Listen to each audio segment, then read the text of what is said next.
Assalamualaikum warahmatullahi wabarakatuh. Perkenalkan, nama saya Silva Eka Ramadhani dengan NPM 21024010010. Saya dari kelas A Agribisnis.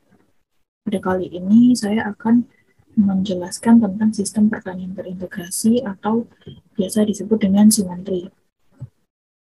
Nah, apa itu simantri?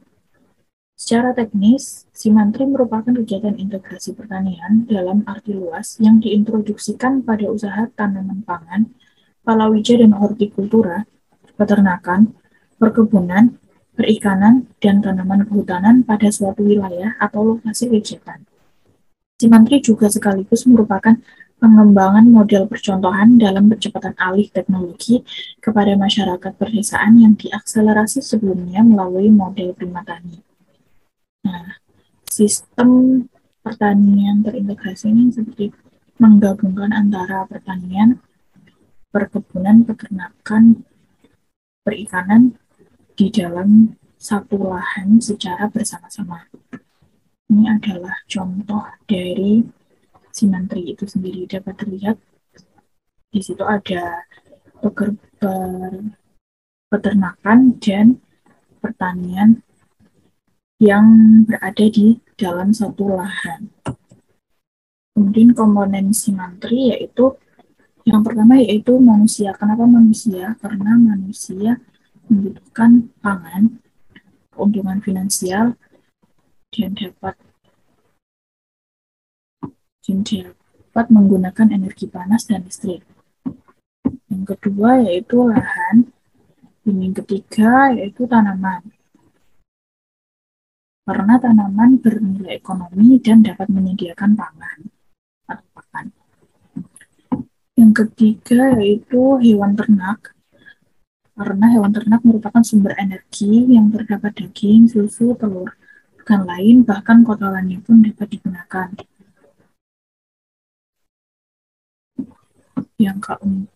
Yang kelima yaitu ikan, karena ikan dapat beradaptasi dengan lingkungan yang keruh, tidak butuh perawatan ekstra, mampu memanfaatkan nutrisi yang ada, dan juga mempunyai nilai ekonomis yang tinggi. Kenapa perlu pertanian terintegrasi? Yang pertama yaitu dibutuhkan pertanian yang lebih hemat energi. Kemudian mampu mempertahankan keanekaragaman hayati pertanian. Kemudian pertanian terintegrasi mampu mencapai produksi optimum melalui diversifikasi produk meski dalam lahan yang terbatas. Kemudian yang terakhir yaitu cakupan pertanian yang sangat luas, namun terdapat interaksi dalam suatu ekosistemnya. Kemudian tujuan simantri. Tujuan simantri yang pertama yaitu meningkatkan luas tanam, populasi ternak, perikanan, dan kualitas hasil. Kemudian yang kedua, tersedianya pakan ternak, pupuk, dan pestisida berkualitas sepanjang tahun. Kemudian pertanian tanpa limbah atau zero waste. Kemudian dapat menghasilkan 4F, yaitu food, feed, fertilizer, dan fuel. Yang kelima, limbah tanaman yang diolah untuk pakan ternak dan cadangan pakan pada musim kemarau. Dan yang terakhir, tujuan yang terakhir yaitu mengolah limbah ternak seperti feses dan urin menjadi biogas, biourin, pupuk organik, dan biopestisida. Gambar di samping merupakan contoh dari penggunaan hasil pemanfaatan limbah tanaman dan juga limbah dari peternakan.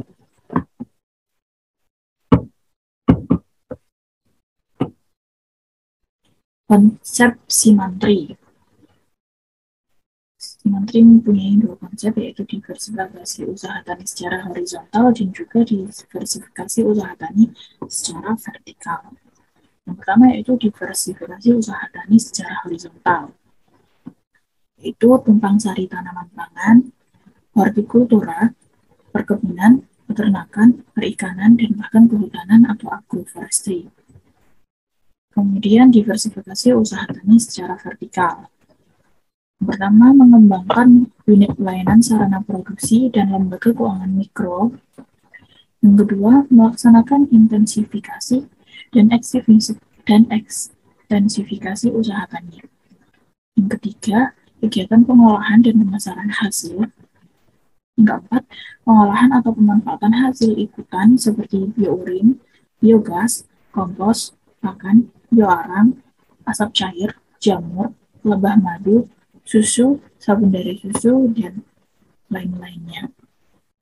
Kendala pengembangan simantri.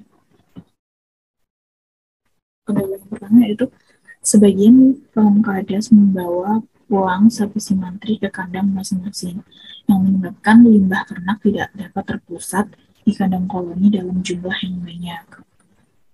Kedua, kapasitas penggunaan biogas yang masih terbatas untuk kebutuhan anggota kelompok, termasuk jumlah biourin yang dihasilkan.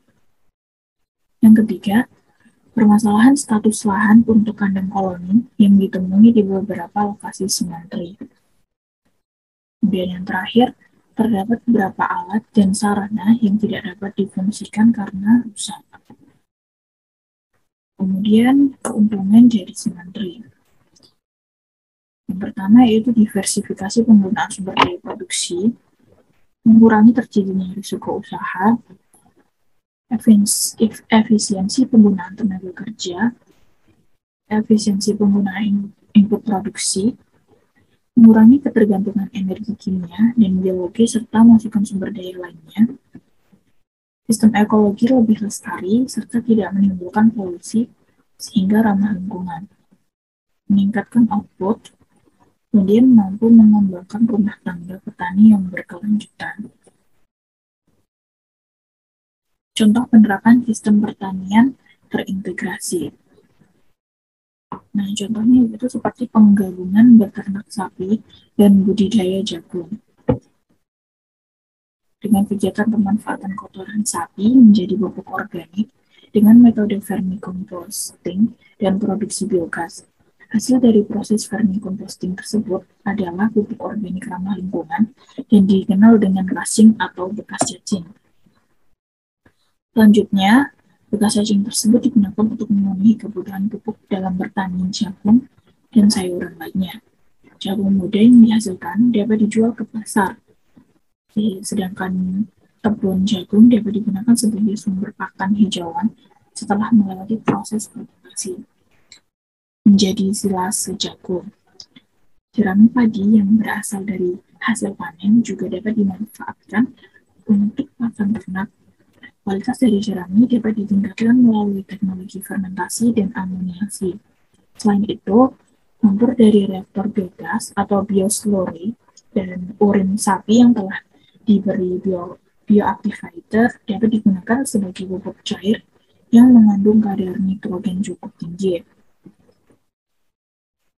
Nah, ini adalah beberapa referensi yang saya ambil dalam pembuatan PowerPoint ini.